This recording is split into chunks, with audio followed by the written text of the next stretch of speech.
Good morning class. आप सभी का स्वागत है ज्योग्राफी की इस क्लास में। गुड मॉर्निंग भूति।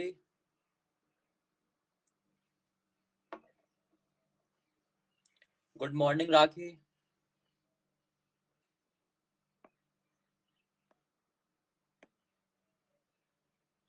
मेरी आवाज आ रही है क्लियर आपको?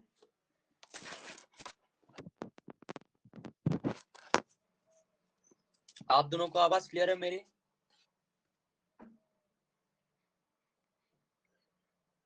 ओके ओके ठीक है।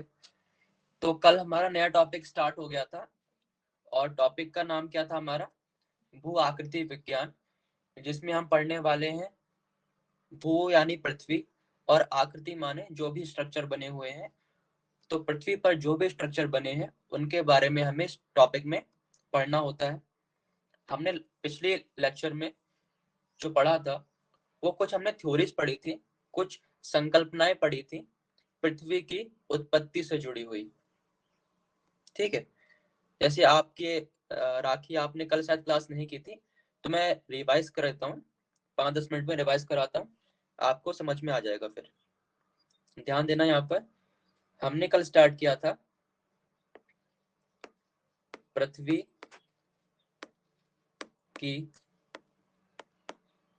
उत्पत्ति। पृथ्वी की उत्पत्ति किस प्रकार से हुई, इससे जो संकल्पनाएं हैं, जो वैज्ञानिक थे उन्होंने संकल्पनाएं दी, यानी अपने विचार दिए। वो विचार हम दो कैटेगरी में पढ़ते हैं, दो प्रकार के विचार थे।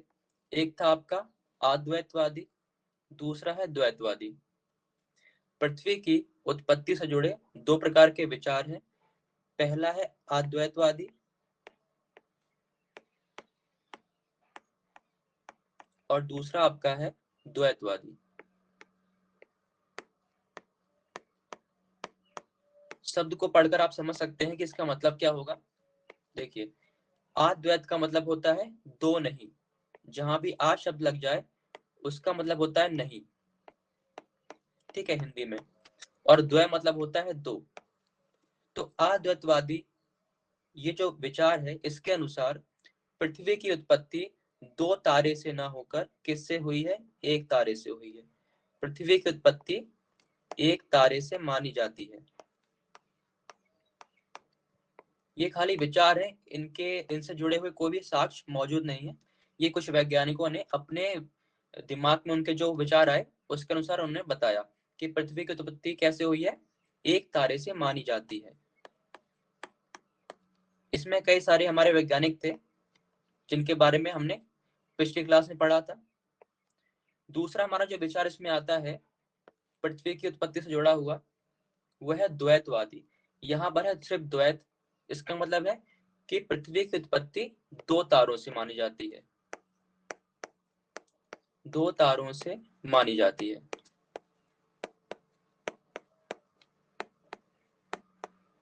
नोट्स आपको मिल जाएंगे, अभी मैं आपको समझा रहा हूँ इसलिए आप बोर्ड पर ध्यान देंगे। पीडीएफ आपको मिल जाएगी सारी। तो पृथ्वी की उत्पत्ति से जुड़े दो प्रकार के विचार थे। एक अद्वैतवादी, जिसमें यह कहा गया कि जो हमारी पृथ्वी वर्तमान में है उसकी उत्पत्ति एक तारे की हेल्प से हुई है, एक तारे के द्वारा हुई है। फिर कुछ लोग और आए, उन्होंने अपने विचार दिए, उसे कहा गया द्वैतवादी विचार।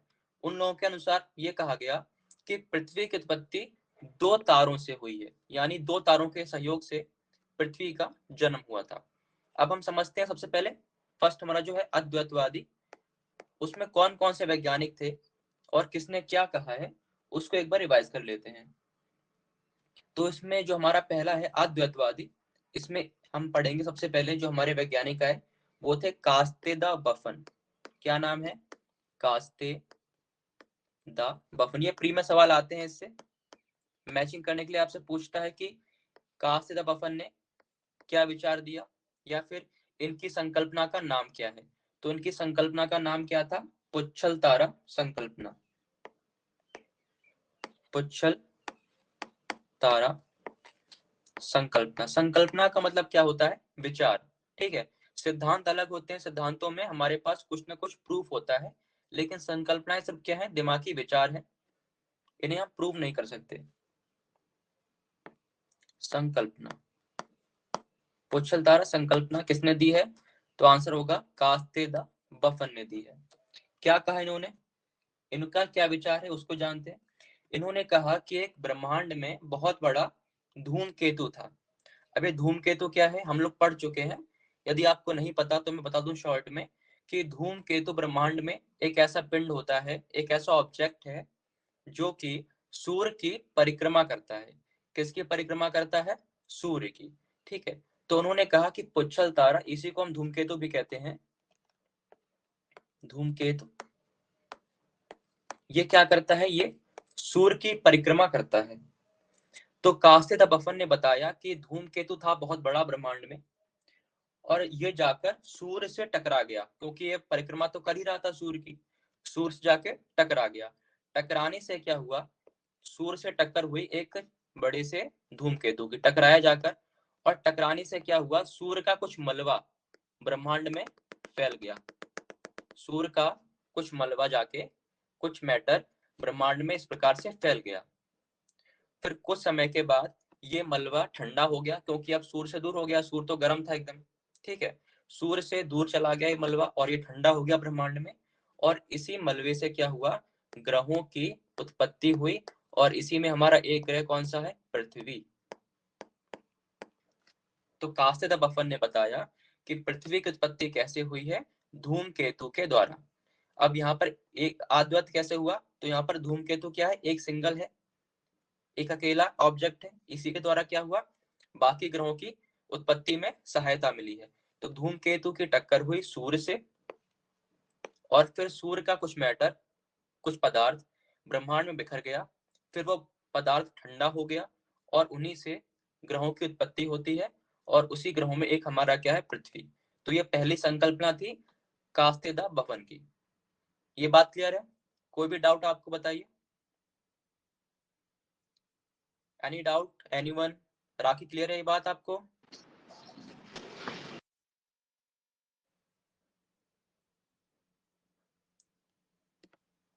ठीक है, उसके बाद ये हमारा पहला ही चल रहा है, आद्वतवादी के अंदर चल रहे हैं, जहां पर हम बात करेंगे एक ही तारे की या किसी एक ऑब्जेक्ट की, जिसकी हेल्प से हमारा पृथ्वी बनेगी या बाकी ग्रह बनते हैं।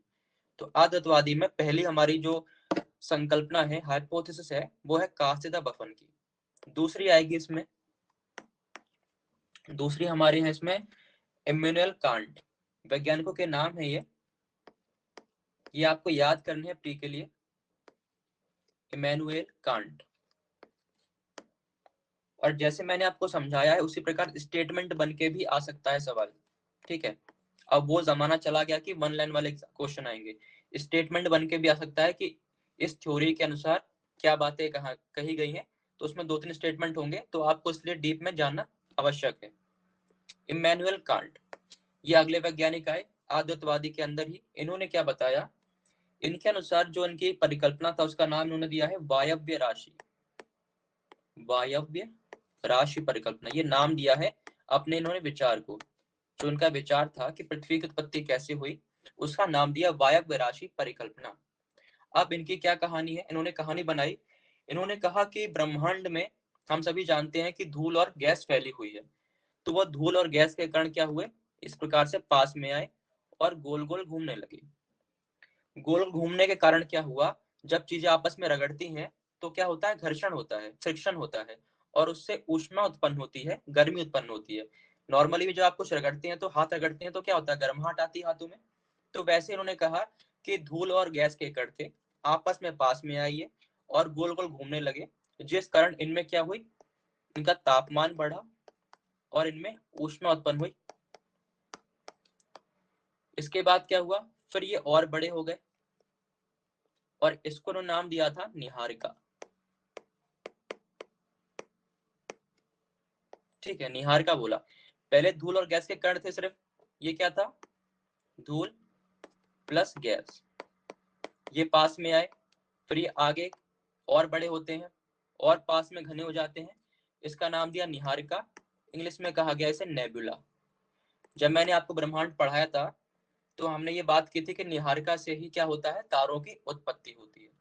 तो इम्मानुएल कांट ने कहा कि पहले धूल और गैस के कण थे, वो पास में आए, फिर निहारिका बनी, नेबुला बना, उसके बाद क्या हुआ, यही निहारिका ठंडा हो गया आगे चल के, ये घूमता रहा जोर जोर से, बहुत तेज घूमा। इसके घूमने से कारण क्या हुआ, एक बल होता है सेंट्रीफ्यूगल फोर्स, आपने नाम सुना होगा, साइंस में पढ़ा होगा यदि तो। सेंट्रीफ्यूगल फोर्स, केंद्र अपसारित बल। ये क्या होता है, एक ऐसा बल होता है जो बाहर की ओर लगता है। रियल लाइफ में यदि आपको समझना है तो आप समझ सकते हैं कि आप किसी गाड़ी में बैठे हैं और गाड़ी गोल गोल घूम रही है, इस प्रकार से चौराहे पर गोल घूम रही है, ठीक है, इस प्रकार गाड़ी घूम रही है और आप बैठे हुए हैं और आपकी कार में जो है गेट नहीं है, तो आप किस तरफ गिरेंगे, ऑब्वियस सी बात है कि आप बाहर की ओर ही गिरेंगे, ठीक है। तो सेंट्रीफ्यूगल एक फोर्स होता है जो घूमने के कारण कहाँ लगता है, बाहर की ओर लगता है। अच्छा, सेंट्रीफ्यूगल फोर्स का लाइफ में एक एग्जांपल और है।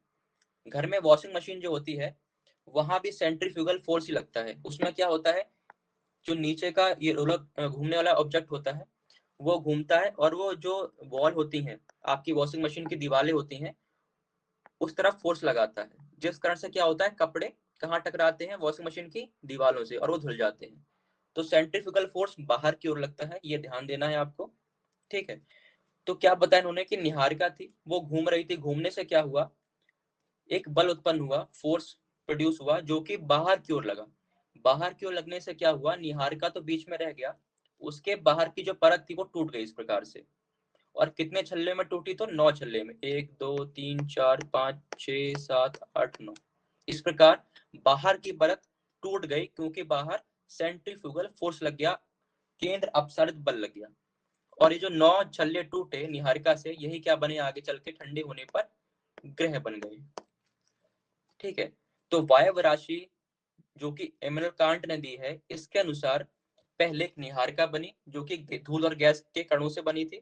फिर निहारिका घूमती रही, घूमने से एक बल उसमें उत्पन्न होता है जिसे हम बोलते हैं केंद्र अपसारित बल या सेंट्रीफ्यूगल फोर्स, जो कि बाहर की ओर लगता है, जिस कारण से उसमें से कुछ पदार्थ टूट गए और वो 9 छल्लों के रूप में बाहर आए ब्रह्मांड में, और आगे चल के जब वो ठंडे हो गए तो वही 9 ग्रह कहलाए।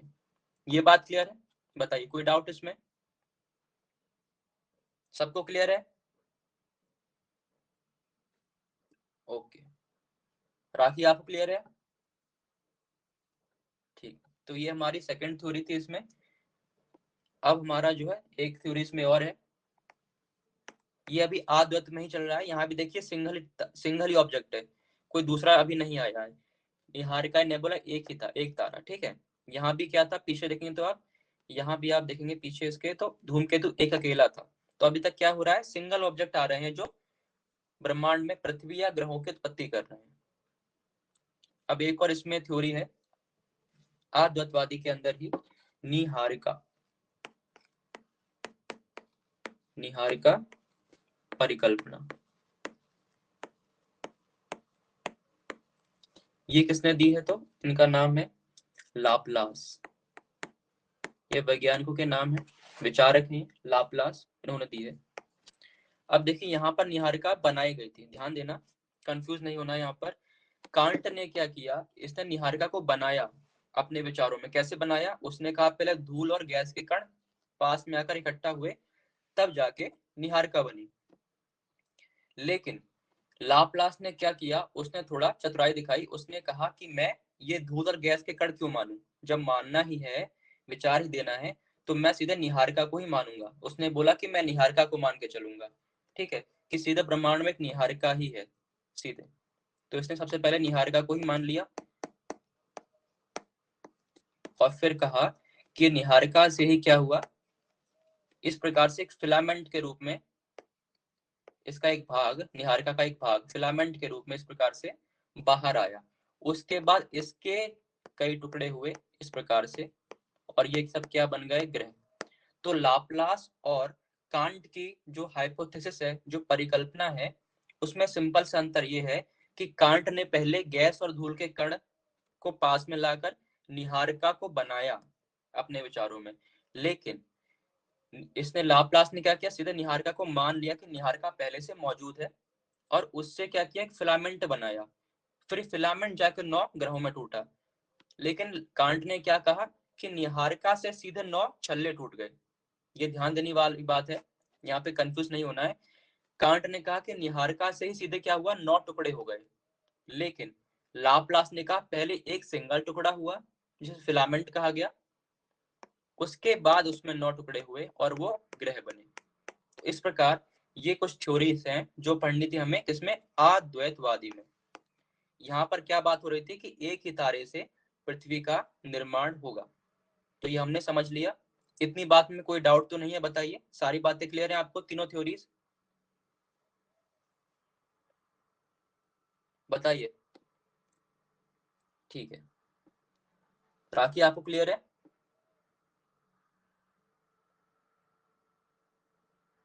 थर्ड वाला ठीक है, फिर समझते हैं। सुनो ध्यान से, देखो सेकंड जो है ना उससे जुड़ा हुआ थर्ड वाला है, ध्यान देना आप। देखिए ये कांट है, इन्होंने बोला कि ब्रह्मांड में, जैसे ये आपको विचार दे रहे हैं, ठीक है, इनको कुछ भी ये बोलना है तो अपने मन से बोल सकते हैं, ये विचार है क्योंकि प्रूफ करने की जरूरत है नहीं अभी इन्हें। तो कांट ने कहा कि ब्रह्मांड में गैस और धूल के कण घूम रहे हैं, धूल और गैस के कण क्या कर रहे हैं? घूम रहे हैं। घूमते घूमते ये आपस में पास में आ गए। उसके पास में आने से क्या हुआ? आपस में टकराए कण, ठीक है, पार्टिकल्स टकराएंगे तो गर्मी पैदा होगी। फिर गर्मी पैदा हुई, ये गर्म हो गया और ये क्या बन गया? नेबुला। क्या नाम दिया उसको? निहार का नाम दिया, नेबुला नाम दिया।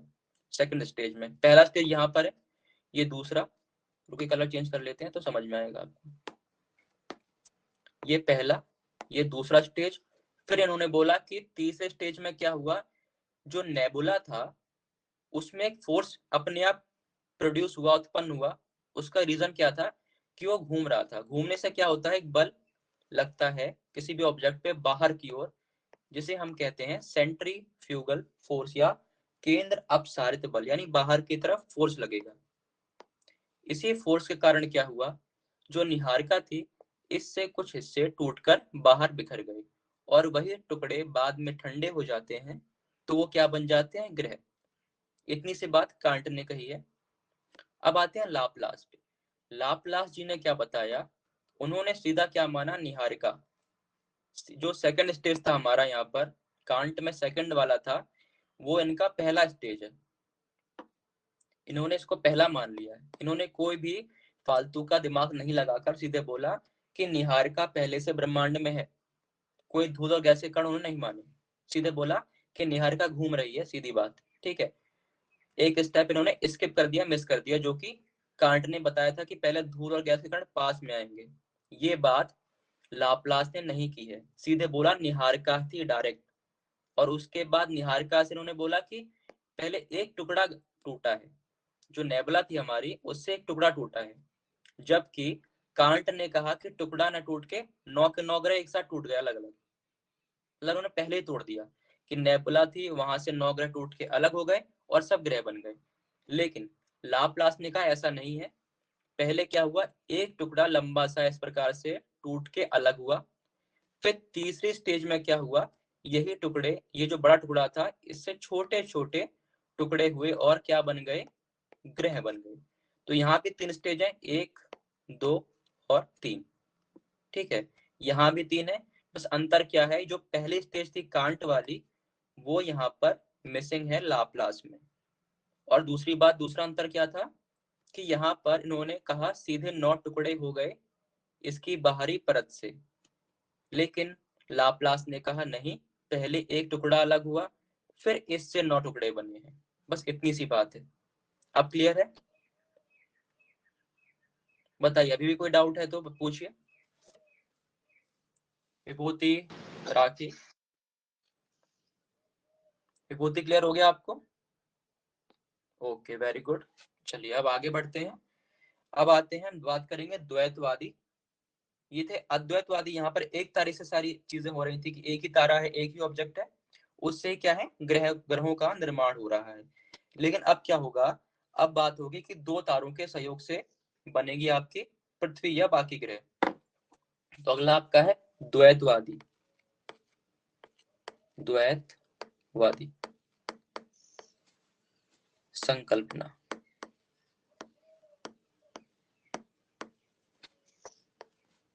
इसमें जो पहले हमें पढ़नी है वो है आपकी ग्रहाणु, ग्रहाणु परिकल्पना।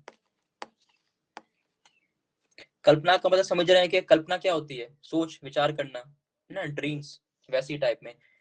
वास्तविकता से कोई इनका सरोकार नहीं है, बस आप सोच रहे हैं, विचार दे रहे हैं, परिकल्पना। अब ये क्या है, इन्होंने क्या बताया, किसने दी, पहले ये जान लेते हैं। तो उसको देने वाले थे आपके चैम्बरलिन। नाम आपको रट लेने हैं हर चीज के, चैम्बरलिन। ग्रहाणु परिकल्पना किसकी है, तो चैम्बरलिन की है। इसने क्या बोला, इसने कहा कि हमारा जो सूर्य था, वो शुरुआत में जब सूर्य बना होगा कभी ब्रह्मांड में, तो सूर्य हमारा शुरुआत में ठंडा था और ठोस था। जैसे अभी कैसा है सूर्य आपका, आप जानते हैं प्लाज्मा अवस्था में है। ठीक है, प्लाज्मा कैसा होता है, यदि आपने जेली खाई होगी बचपन में, जो जेली की टॉफी आती थी, ठीक है, तो जेली के समान ही ये क्या है, तरल नहीं है, कैसा है, आप कह सकते हैं सेमी लिक्विड है, सेमी सॉलिड, सॉलिड भी नहीं है ना लिक्विड है, दोनों के बीच का है। ठीक है, तो इन्होंने बताया कि सूर्य हमारा पहले, अभी की बात नहीं कर रही, इन्होंने कहा बहुत पहले जब ब्रह्मांड बना होगा, तो सूर्य हमारा ठोस था। सूर्य कैसा था, सूर्य ठोस और तरल था, तरल नहीं, शीतल, ठंडा था। ठीक है, ठोस था यानी हार्ड था बहुत, और ठंडा था, शीतल था।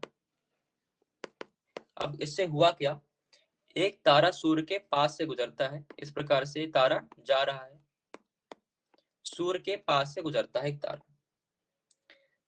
हम सभी जानते हैं कि ब्रह्मांड में जितने भी ऑब्जेक्ट हैं, जितने भी खगोलीय पिंड हैं, सभी के पास कुछ ना कुछ गुरुत्वाकर्षण बल होता है, क्योंकि गुरुत्वाकर्षण बल डिपेंड करता है उसके द्रव्यमान पे, मास पे, यानी जितना बड़ा साइज होगा उतना ही बड़ा क्या होगा, उसका ग्रेविटेशनल फोर्स होगी, गुरुत्वाकर्षण बल होगा। तो एक तारा जा रहा था, इसके पास भी क्या है, ग्रेविटेशनल फोर्स है, गुरुत्वाकर्षण बल है। इस तारे ने क्या किया, सूर्य को अपनी ओर खींचने का प्रयास किया। अब भाई सूर्य तो बड़ा है बहुत, तो सूर्य तो खिंचा नहीं, तो क्या खिंचा, सूर्य से कुछ सूर्य का हिस्सा बाहर आ गया। सूर्य क्योंकि बड़ा है, तारे ने प्रयास किया कि इसे मैं खींच लूं अपनी तरफ, अपनी ताकत दिखाऊं इसे कि मैं भी कम नहीं हूं किसी से। लेकिन सूर्य तो बड़ा है, सूर्य खिंचा नहीं। सूर्य का कुछ हिस्सा इस प्रकार से, जो आगे हिस्सा पड़ा होगा, वह टूट कर बाहर आ गया इस प्रकार से।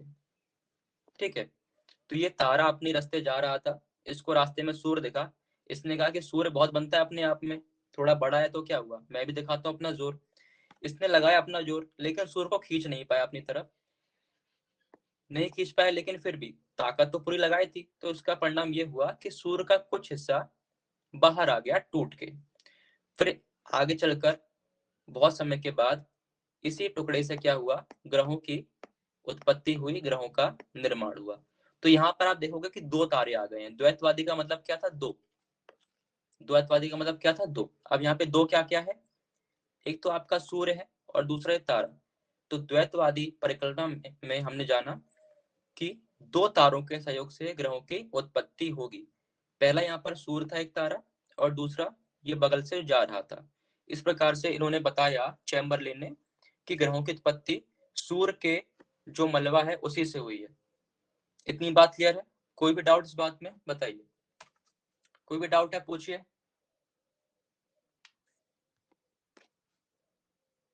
वेरी गुड विभूति, कुल मिला के विचार दे रहे हैं सिंपल सा, से आपका मन हो आप भी कुछ आइडिया दे दो कि हाँ ऐसे बनी होगी पृथ्वी, और कुछ बातें बना दो, बस वही बातें चल रही हैं, कुछ नहीं है। अब देखो इन्होंने क्या बोल दिया चैम्बरलिन ने, कि भाई दो तारे थे, तो एक बड़ा सूर्य था, एक छोटा तारा था, उसके पास से गुजरा। दोनों में क्या हुआ, जोरा मतलब जोर लगाया, अपना अपना ताकत लगाई। तो सूर्य तो बड़ा था, छोटा तारा कुछ बिगाड़ नहीं पाया, बट उसका कुछ पार्ट उसने खींच लिया अपनी ओर, और यही पार्ट ब्रह्मांड में आगे चल के इन्हीं से टूट के क्या बन गए, नौ ग्रह बन गए, बाकी उपग्रह बन गए, इसी से बने। बस इन्होंने क्या आइडिया दिया है बस। तो ये बात हुई चैम्बरलिन जी की। लेकिन अब यहाँ पर समझने वाली बात ये है, यदि आपसे कोई पूछ ले कि आप इनकी बात को गलत करें या काट दें, कि इन्होंने जो बताया वो चीज गलत है, तो कैसे काटेंगे इनकी बात को, हम ये कहेंगे कि हम सब जानते हैं कि जो सूर्य है वो कैसी अवस्था में वर्तमान में, वो है, आप कह सकते हैं उसको प्लाज्मा स्टेट। ठीक है, ना ही वो तरल है ना ही ठोस है, दोनों के बीच का है, प्लाज्मा स्टेज स्टेज में है वो। लेकिन जो हमारे ग्रह है, जो हमारी पृथ्वी है, वो तो एकदम ठोस है। तो ऐसा कैसे हो सकता है कि सूर्य और पृथ्वी एक ही पदार्थ से बने हैं? दोनों का जो स्ट्रक्चर है, दोनों का जो कंपोजिशन है, जो मटेरियल पाया जाता है, दोनों में अलग अलग है। तो इस प्रकार जो नए वैज्ञानिक आए, उन्होंने इनकी बात को काट दिया, बोला कि इन्होंने जो थ्योरी दी है, जो संकल्पना दी है, वो गलत है। क्योंकि ग्रहों में जो भी चीजें पाई जाती हैं, सूर्य में वैसी चीजें नहीं पाई जाती हैं। दोनों का जो कंपोजिशन है वो अलग अलग है। तो ये बात हुई कि इनकी बात को कैसे नकारा गया। अगले जो इसमें वैज्ञानिक आते हैं जिन्होंने अपना विचार दिया, उनका नाम है जेम्स जीन्स। नाम क्या है? James Jeans. और इनकी जो परिकल्पना है, जो इनका विचार, वो कहलाता है ज्वारीय परिकल्पना। ज्वारीय परिकल्पना। ज्वार का मतलब जानते हैं क्या होता है? पढ़ा रखा है आपको। ज्वार का मतलब होता है टाइड। ठीक है, जो समुद्र में लहर उठती है उसे क्या बोलते हैं? ज्वार। इंग्लिश में टाइड। ज्वारीय परिकल्पना किसने दी थी? James Jeans. अजीबोगरीब तो नाम होते हैं इन लोगों के, जेम्स जीन्स। इन्होंने जो थ्योरी दी, इसको आगे चलकर एक आदमी आया 1929 में, उसका नाम था जेफरी। जेफरी। उसने इसकी जो परिकल्पना है उसको थोड़ा बदला अपने अनुसार। तो याद रखना है कि पहले जो दिया वो जेम्स जीन्स ने विचार दिया है। फिर आगे चल के 1929 में जेफरीज नाम का एक विद्वान आया, उसने अपनी बातें भी इसी में जोड़ दी थी। अब इसको समझते हैं कि कहा क्या इन्होंने, क्या बातें कही हैं, क्या विचार दिए हैं। तो उन्होंने बताया कि सूर्य प्रारंभ में बहुत ही गर्म था और गैसीय अवस्था में था। जैसे यहाँ पर बात करेंगे आप इनकी चैम्बरलिन की, उन्होंने बोला कि सूर्य कैसा था? ठोस था और ठंडा था। लेकिन अब इन्होंने क्या बोला? इन्होंने उल्टी बात करी। उन्होंने कहा कि जब चैम्बरलिन का विचार लोगों ने नकार दिया, ठीक है, उसे गलत गलत ठहरा दिया, तो अब मैं इसकी बात को कैसे कॉपी करूं? तो मैं कुछ नया सोचता हूँ। तो जेम्स जिसने क्या सोचा, इसने आइडिया दिया कि सूर्य हमारा जो था वो प्रारंभ में गर्म था और गैसीय अवस्था में था, गैस से बना हुआ था, ऐसा बोला जेम्स जीन्स ने। फिर एक अलग से तारा, अन्य तारा, इसके पास से गुजरा। तो सूर्य का कुछ भाग, फिर से वही कहानी है, कुछ अलग कहानी नहीं है, बस इनका नाम अलग हो गया, ज्वारीय हो गया। ठीक है, कहानी सेम ही है कि सूर्य के पास से तारा गुजरा, इस तारे ने इस पर जोर लगाया, सूर्य पर आपके। ठीक है, और सूर्य में जो भी चीजें थी, जो मैटर था, जो उसका मलबा था, वो अपनी ओर खींचा। अब समझने की बात यह है कि यहाँ पर चैम्बरलिन ने जो बताया, उसने बोला था ठोस है सूर्य। कैसा है? ठोस। तो ठोस से ठोस ही चीज बाहर आएगी। जब कुछ चीज टूटेगी ठोस से, तो ठोस ही तो होगी। तो जब इस तारे ने जोर लगाया था तो सूर्य से ठोस चीज आई बाहर, और वही टूट के आगे ग्रह बन गई। लेकिन जेम्स जीन्स ने क्या बोला है? सूर्य गर्म है और गैस का बना है। तो अब सूर्य गैस का बना हुआ है और गर्म भी है, तो अब इससे क्या बाहर आएगा? तो इससे गर्म गैस बाहर आएगी, या हम कह सकते हैं गर्म लावा के रूप में चीजें बाहर आएंगी। तो इसने कहा, जेम्स जीन्स ने, किस तारे ने जब इस पर जोर लगाया, फोर्स लगाया खिंचाव का, तो सूर्य से ज्वार की तरह, यानी जो टाइड आप देखते हैं लहर की तरह, इस प्रकार से लहरें उठी। तो क्या ठोस तो बताया नहीं इसने, इसने थोड़ी चतुराई कर दी। इसने बोला कि ठोस ना होकर गर्म और गैस है हमारा सूर्य। तो जब इस तारे ने इस पर जोर लगाया, तो सूर्य से जो भी उसका पदार्थ था, जो मैटर था, वो ज्वार की तरह बाहर आया, टाइड की तरह बाहर निकल आया। ठीक है, और यही टाइड फिर ब्रह्मांड में ये पदार्थ जो है घूमने लगा, और फिर यही ठंडे होके क्या बन गए? ग्रह बन गए। तो कोई ज्यादा अंतर नहीं था दोनों की थ्योरी में, बस इतना सा अंतर है कि इसने सूर्य को ठोस मान दिया था कि सूर्य ठोस है, और आपके जेम्स जिसने बोला कि सूर्य जो है अभी गर्म है और गैस है। और इससे जो चीजें बाहर आई वो टाइड के रूप में आई, लहरों के रूप में बाहर आई, इसलिए क्या नाम दिया गया? ज्वारीय परिकल्पना। क्लियर है बात? बताइए, कोई भी डाउट आपको? सारी चीजें आपको लिखित में मिल जाएंगी पीडीएफ में, अभी बस आपको यहाँ समझना है बोर्ड पे। राखी होती, ये बात क्लियर है? ओके, राखी जी आपको क्लियर है बात? समझ में आ गया ये पॉइंट? ओके, तो ये हमारी सेकंड थ्योरी थी जिसमें बात की गई कि तारे की हेल्प से सूर्य से कुछ पदार्थ ज्वार के रूप में बाहर आया, टाइड के रूप में बाहर आया, फिर वो ठंडे हुए और उनसे क्या बन गया, ग्रह बन गए। इसी में हमारी हमें क्या है, एक पृथ्वी है। इसी ग्रहों में क्या होगी हमारी पृथ्वी। चलिए अगला हमारा जो इसमें आएगा थ्योरी, तीसरे नंबर का, हाइपोथेसिस कह सकते हैं, थ्योरी तो नहीं कहेंगे, वो थी आपकी द्वैतारक परिकल्पना। अभी तक हमने क्या देखा था, द्वैतवादी और अद्वैतवादी। शुरुआत में हमने जो देखा था, ये देखिए, अद्वैतवादी और द्वैतवादी।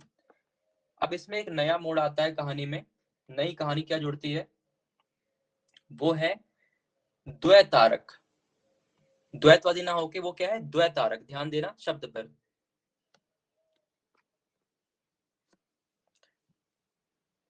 हाँ पूछो। अच्छा क्वेश्चन क्या होगा, क्वेश्चन कैसे बनेगा, अभी बता देते हैं क्वेश्चन क्या बनेगा आपको।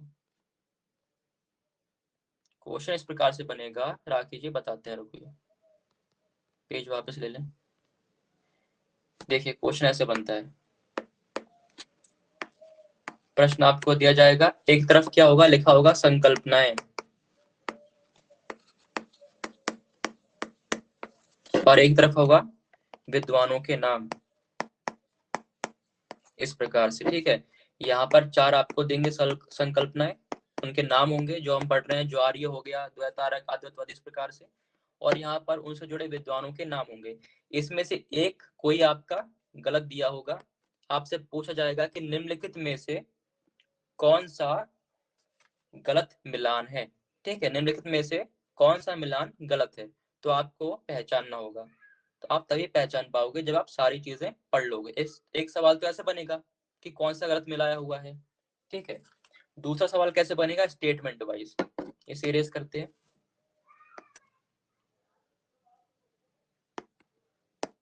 दूसरा सवाल बन जाता है स्टेटमेंट की। पहला आपको एक लाइन स्टेटमेंट दे दिया इस प्रकार से, और लिखा उसमें जो भी आपको समझाया है कि अद्वैतवादी विचारकों के अनुसार पृथ्वी की उत्पत्ति दो तारों से मिलकर हुई है।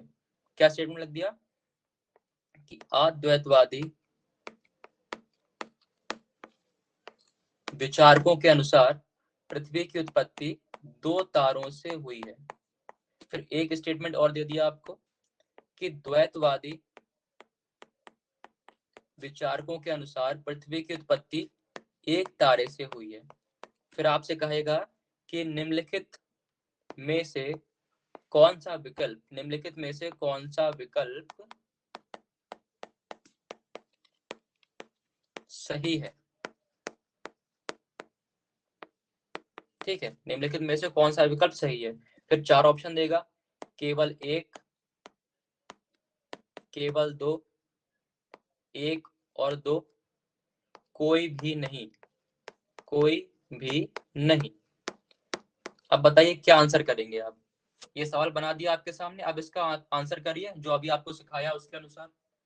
पहला हमारा स्टेटमेंट है, अद्वैतवादी विचारकों के अनुसार पृथ्वी दो तारों से बनी है। द्वैतवादी विचारकों के अनुसार पृथ्वी एक तारे से बनी है। अब इसमें से बताओ पहला ठीक है कि दूसरा ठीक है, या फिर दोनों ठीक है, या फिर कोई भी ठीक नहीं है। क्या आंसर होगा बताइए, लगाइए दिमाग।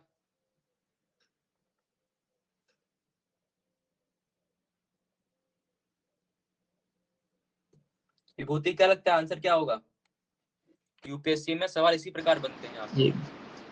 अद्वैतवादी दो तारे और द्वैतवादी एक तारे ना। क्या दोनों अद्वैत बातें सही लिखी है मैंने।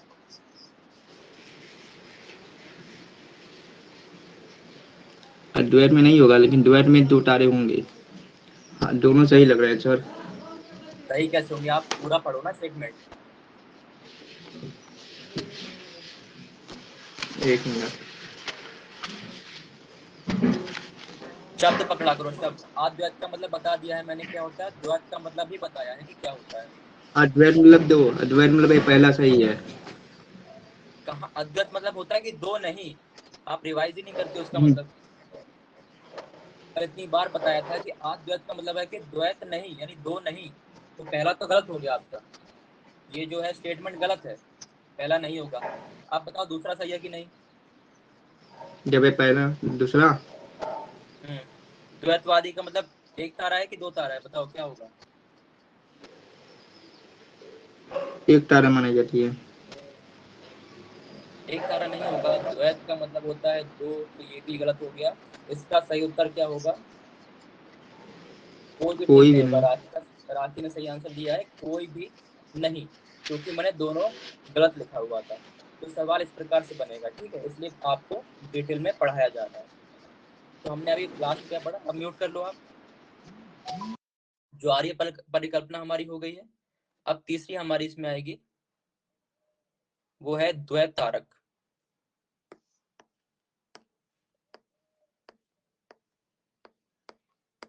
शब्दों पर ध्यान देंगे तो कंफ्यूजन नहीं होगा। द्वैत तारक, यहाँ पर क्या कहानी बताई गई, कहानी ये बताई गई कि सूर्य जो था शुरुआत में, आपका सन या सूर्य अकेला नहीं था, उसका एक साथी तारा भी था। साथी सबके होते हैं, सबका कोई ना कोई मित्र होता ही है। तो सूर्य का एक मित्र था, साथी तारा, इसको हम बोलेंगे साथी तारा। अच्छा, ये द्वैत तारक जो विचार है ये किसने दिया है, तो ये भी हमें पता होना चाहिए, रसेल ने दिया हुआ है। रसेल,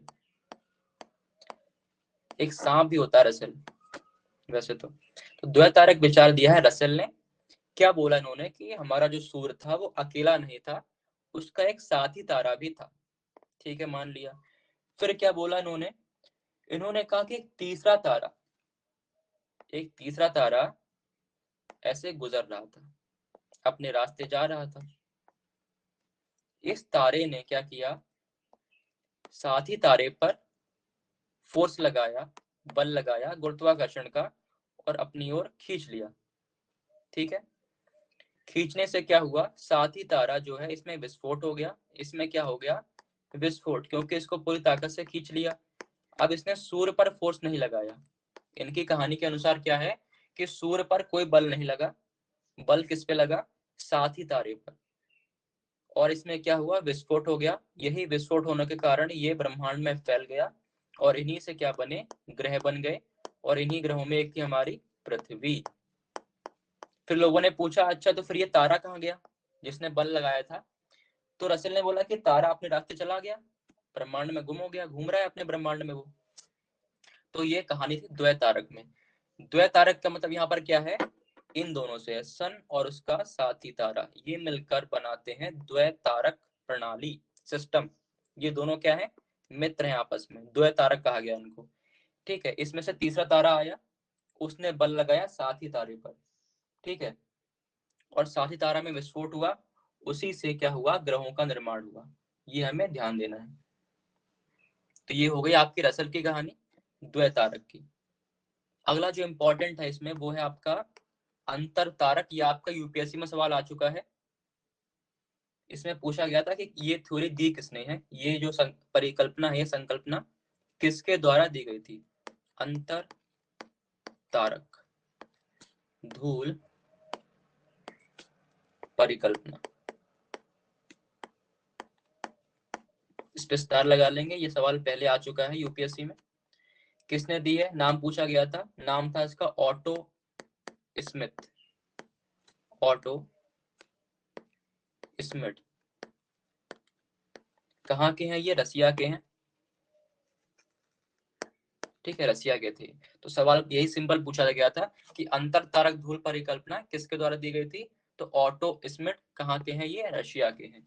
अब हम इसको थोड़ा और डिटेल में जान लेते हैं, क्या पता फिर सवाल बने यदि यहाँ से, तो और डिटेल में पूछ ले। अभी सिर्फ नाम पूछा है, तो थ्योरी के जो है विचार को भी जान सकता है वो सवाल के रूप में आपसे। तो इन्होंने ये बताया था, ऑटो स्मिथ जी ने, इन्होंने कहा कि हमारे ब्रह्मांड में हम सभी जानते हैं कि धूल और गैस के कण विद्यमान हैं। सब जगह क्या फैली है, धूल और गैस फैली हुई है। यही धूल और गैस के कण क्या हुए, आपस में संगठित हुए, पास पास में आ गए। ठीक है, और ये क्या करने लगे, सूर्य की परिक्रमा करने लगे। ये सूर्य है, तो ये धूल और गैस के कण आपस में पास में आए, और ये घूमते हुए क्या करने लगे, सूर्य की परिक्रमा। ठीक है, और इन्हीं से क्या बने, फिर ग्रह बन गए आगे चल के। इन्होंने बहुत सिंपल सी बात करी थी कि धूल और गैस के कणों से ही क्या बने हैं, ग्रह बने हैं। बस इतनी सी बात क्या है, अंतर तारक धूल परिकल्पना किसने दी, ऑटो स्मिथ। कहाँ के थे, रशिया के थे। तो ये हमारे जो विचार थे पृथ्वी की उत्पत्ति से जुड़े हुए, वो हमने सारे कवर कर लिए हैं। अब इसको हम एक बार पीडीएफ के द्वारा पढ़ लेते हैं। यहाँ पर कोई डाउट तो नहीं है आपको, आप दोनों को सारी बातें क्लियर हैं? बताइए कोई भी डाउट हो तो। हमने अभी तक ये जाना कि पृथ्वी की उत्पत्ति से जुड़े कौन कौन से विचार दिए गए थे, सवाल यहाँ से बनते हैं, वो हमने चीजें पढ़ ली हैं।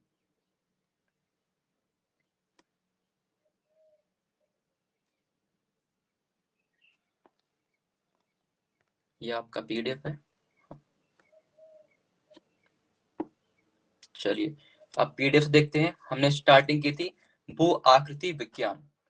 परिभाषा क्या थी, स्थल रूपों का अध्ययन, यानी आपके स्थल यानी जमीन पर जहां पर रहते हैं, उस पर जो भी आपको स्ट्रक्चर दिखते हैं, उन सभी का जब अध्ययन करते हैं, हम स्टडी करते हैं कैसे वो बने, कैसे विघटित हुए, कैसे टूट गए, उन सभी चीजों का जब अध्ययन करेंगे तो वह कहलाता है आपका भू आकृति विज्ञान। ठीक है, स्थल रूपों का अध्ययन। हमने क्या किया है, उच्चावच का मतलब क्या होता है, आकृतियां, स्ट्रक्चर्स जो कि अर्थ पर मौजूद है, उन्हें उच्चावच कहते हैं ज्योग्राफी की भाषा में। हमने सभी स्ट्रक्चर्स को जो प्राकृतिक रूप से हैं, यानी हम लोगों ने नहीं बनाए, जो पहले से मौजूद हैं, पहाड़, पर्वत, नदियां, घाटियां, इन चीजों को 3 भागों में बांट दिया है पढ़ने के लिए, जो जिससे हमें पढ़ने में आसानी हो। वो 3 श्रेणियां कौन सी है, सवाल बनता है यहाँ से भी, पूछेगा कि प्रथम श्रेणी के उच्चावच कौन से हैं, तो आप बताओगे महाद्वीप और महासागर, कॉन्टिनेंट और ओशंस। कॉन्टिनेंट पे हम रहते हैं, ओशन मतलब जहां पानी मिलता है। ठीक है, तो प्रथम श्रेणी में कौन है, महाद्वीप और महासागर। इसी प्रकार पूछे कि द्वितीय श्रेणी के उच्चावच कौन से हैं, तो आंसर होगा पर्वत, पठार, पर्वत, पठार, ब्रंश और मैदान। ठीक है, ब्रंश क्या होते हैं, रिफ्ट होती है, दरार होती है, जो आपके चट्टानों में आ जाती है। इसको डिटेल्स में पढ़ेंगे कैसे आती है दरारें ये, और उनसे क्या क्या चीजें बनती हैं। मैदान आप जानते हैं, मैदान मतलब समतल भूमि जहां पर लोग रहते हैं, आम जनता रहती है। तृतीय श्रेणी में क्या आती हैं, ऐसे स्थल आएंगे जो कि कैसे बने हैं, अपक्षय और अपर्दन से। अब ये क्या होता है, अपक्षय मतलब होता है वेदरिंग, इरोजन इंग्लिश में, यानी कोई पहाड़ था बहुत बड़ा सा, ठीक है, बारिश के पानी के या नदी के पानी के कटाव से उसका क्षय हुआ है, उसमें कमी आई है, तो अपक्षय कहलाएगा। अपर्दन होता है, अपर्दन भी सेम ही चीज है लगभग। ठीक है, जो कोई पहले, मान ली कोई पहले स्ट्रक्चर था, कोई आपका बड़ी सी रॉक की चट्टान थी, उसमें दरार आ गई, वो टूट गई और छोटी बन गई, तो कहेंगे कि अपर्दन हो गया उसका। तो अपक्षय और अपर्दन 2 प्रक्रियाएं होती हैं, जिनसे क्या होता है, कोई बड़ा स्ट्रक्चर होता है उसके छोटे रूप हो जाते हैं। ठीक है, उनका क्षय होता है, उनमें कटाव होता है, कमी आ जाती है, तो वो पढ़ेंगे हम तृतीय श्रेणी के अंतर्गत। अगला हम जानते हैं, अगला है स्थल मंडल। स्थल मंडल क्या होता है, पृथ्वी के ऊपर जो भी आप बाहरी परत देखते हैं, संपूर्ण परत, वो क्या है, सारी बाहरी परत क्या कहलाती है, स्थल मंडल। ठीक है, और इसी पर महाद्वीप और महासागर स्थित हैं। यहाँ पर समझने वाली बात यह है, यदि ये पृथ्वी है तो जो ऊपर की जो पूरी परत है वो स्थल मंडल कहलाती है, और इसी पर क्या है, महाद्वीप और महासागर दोनों है, ध्यान रखना। जैसे आपको कि स्थल की बात हो रही है तो महासागर कैसे आ गए, लेकिन महासागर जो है वो पानी भी तो भरा होगा किसी ना किसी चीज के ऊपर ही, नीचे कुछ ना कुछ बेस तो होगा ना जिसके ऊपर पानी भरा होगा, तो वो भी क्या है, स्थल मंडल का ही भाग है। तो स्थल मंडल में महाद्वीप भी आते हैं और महासागर भी आते हैं, ये चीज याद रखनी है अपने को। अगला पॉइंट, पृथ्वी पर 71% जल है, इसलिए क्या बोलते हैं, पृथ्वी को नीला ग्रह कहते हैं। पृथ्वी के ऊपर 29% भाग क्या है, स्थल है, जिस पर हम लोग रहते हैं, जिस पर क्या है, कॉन्टिनेंट्स है, यानी कि पानी ज्यादा है, जमीन कम है, ये ध्यान रखना है। यदि इनका रेशो निकालोगे तो रेशो आएगा आपका, अनुपात आएगा 7:3, 7:3, यानी कि 7 क्या है, पानी है, वाटर है, जल है, और 3 क्या है, जमीन है, कॉन्टिनेंट है, लैंड है। ठीक है, अगली बात, पृथ्वी के उत्तरी गोलार्ध में, जैसे ये पृथ्वी है, इसको बीच में से बराबर काट दो तो ऊपर का हिस्सा कहलाता है उत्तरी गोलार्ध और नीचे का दक्षिणी गोलार्ध। तो इसमें कहा गया है कि उत्तरी गोलार्ध में जो स्थल है यानी जो भूमि है, जमीन है, वो कितने परसेंट है? 61% है लगभग। यानी कि ऊपर के एरिया में पृथ्वी के ज्यादा जमीन पाई जाती है, ज्यादा भूमि पाई जाती है। और दक्षिण में देखेंगे आप तो बहुत कम है, मात्र 29%। ठीक है। पृथ्वी का सबसे ऊंचा स्थान क्या है? तो वह माउंट एवरेस्ट है। पृथ्वी का सबसे ऊंचा स्थान क्या है? Mount Everest. और यदि पूछे सबसे गहरा स्थान क्या है, तो आप बताएंगे मेरियाना गर्त। ये क्या है? ये गड्ढा है, समुद्र में पाया जाता है ये। यदि पृथ्वी है तो इसके ऊपर सबसे ऊंचा स्थान आपका है माउंट एवरेस्ट, और सबसे नीचे जो गहराई है वह है मरियाना गर्त। ठीक है।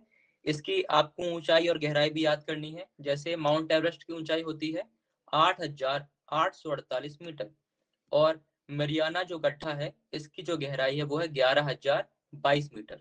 जो हाईलाइट किया जा रहा है वो पॉइंट आपको याद रखने हैं। अब आते हैं पृथ्वी की उत्पत्ति से जुड़ी 3 संकल्पनाएं जो आज हमने पढ़ा है क्लास में। पहली अद्वैतवादी, दूसरी है द्वैतवादी, और तीसरी आधुनिक सिद्धांत बिग बैंग थ्योरी। ये हम पहले ही पढ़ चुके हैं, इसलिए मैंने इस क्लास में इसको नहीं कवर किया है, क्योंकि इसको डिटेल में हम ब्रह्मांड के टॉपिक में कवर कर चुके हैं। सबसे पहले अद्वैतवादी संकल्पना। इसके अनुसार पृथ्वी और अन्य ग्रहों की उत्पत्ति एक ही तारे से मानी जाती है। अब इसके अंदर और कौन कौन से विचार है इसी में, सब जो टॉपिक हैं अद्वैतवादी में ही।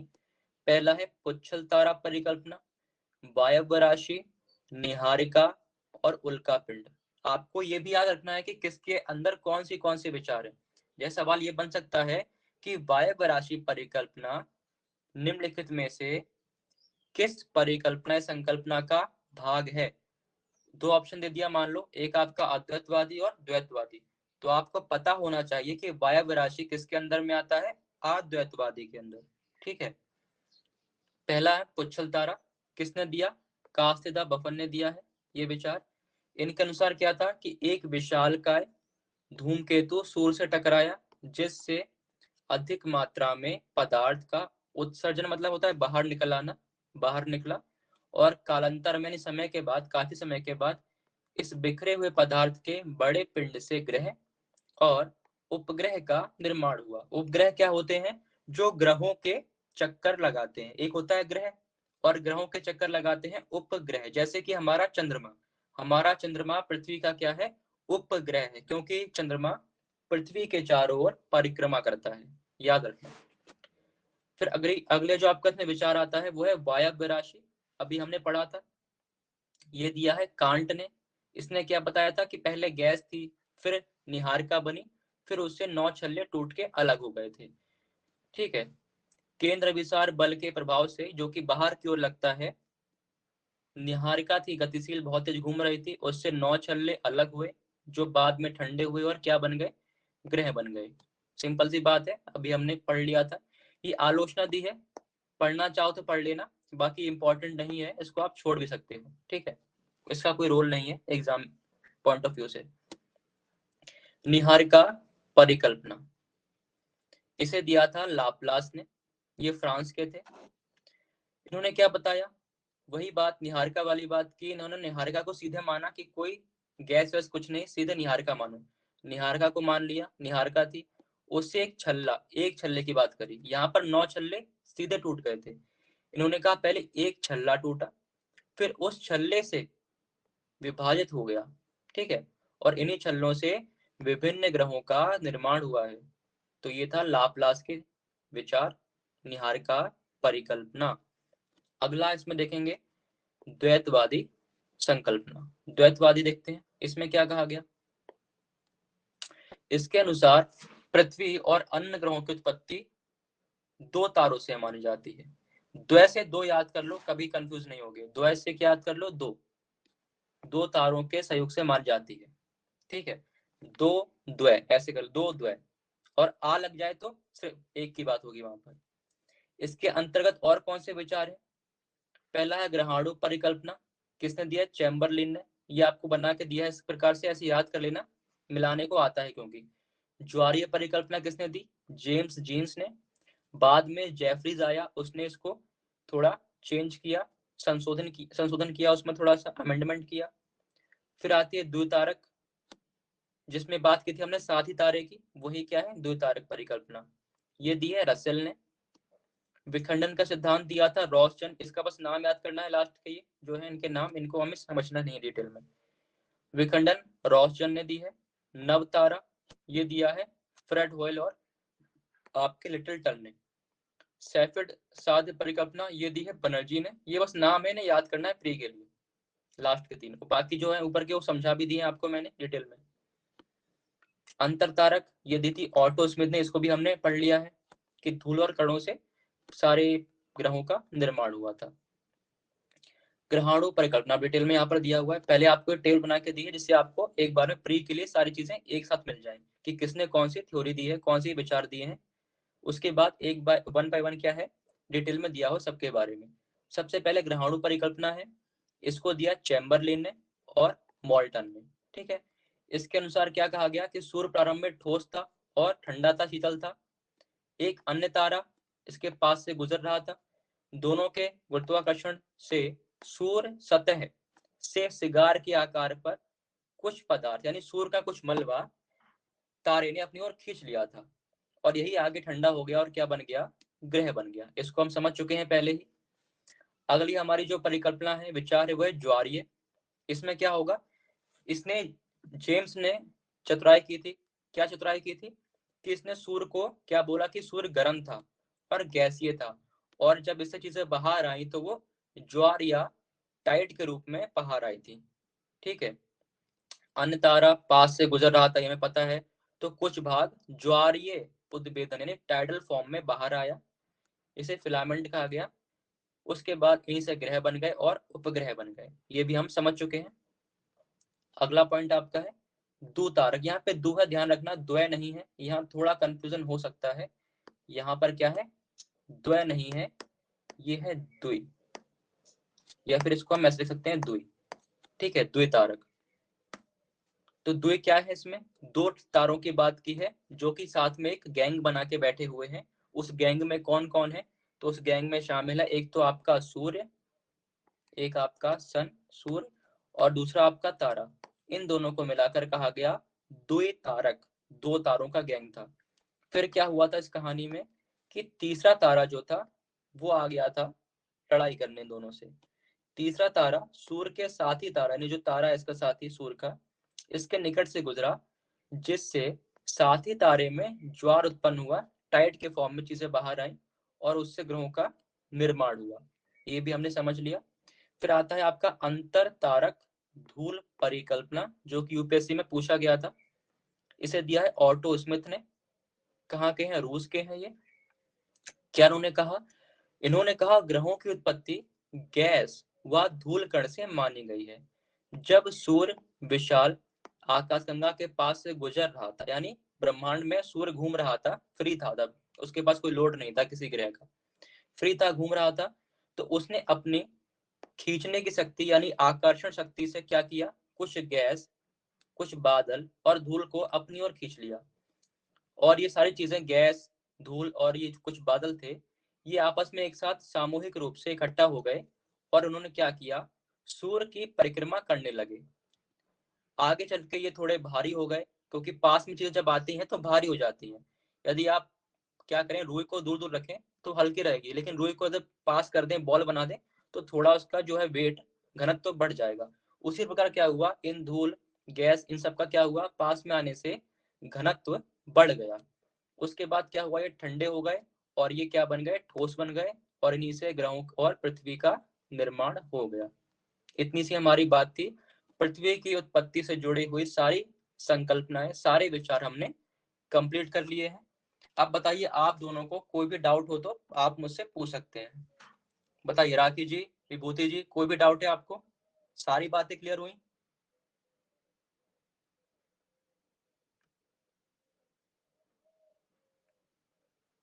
बताइए, सब कुछ क्लियर है? सब सारी बातें क्लियर है ना? कोई डाउट तो नहीं है? ओके। राखी, आपको कोई डाउट, कोई समस्या?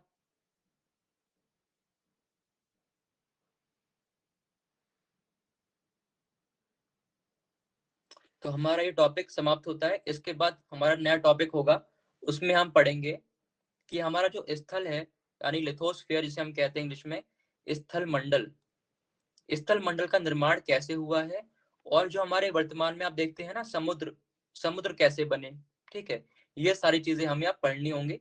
फिर उसके बाद हम पढ़ेंगे पूरे पृथ्वी का इतिहास, जैसे मानव जीवन का भी कुछ इतिहास है कि पहले हम वानर थे, उसके बाद एप थे, उसके बाद धीरे धीरे हमारा विकास हुआ, और प्रेजेंट में हम क्या है, होमो सैपियंस, वर्तमान में आधुनिक मानव बने।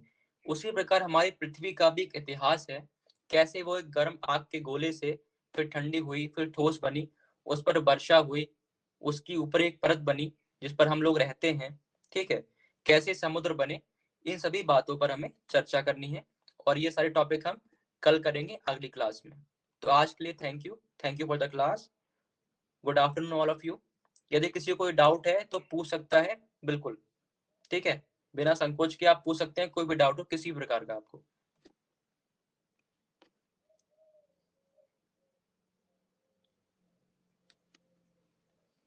बाकी टॉपिक क्लियर हो आपका? सुरुचि, आपने तो बहुत लेट ज्वाइन किया हुआ है क्लास एंड के समय। चलिए फिर कल मुलाकात होगी नए टॉपिक के साथ। Thank you for the class. Good afternoon all of you.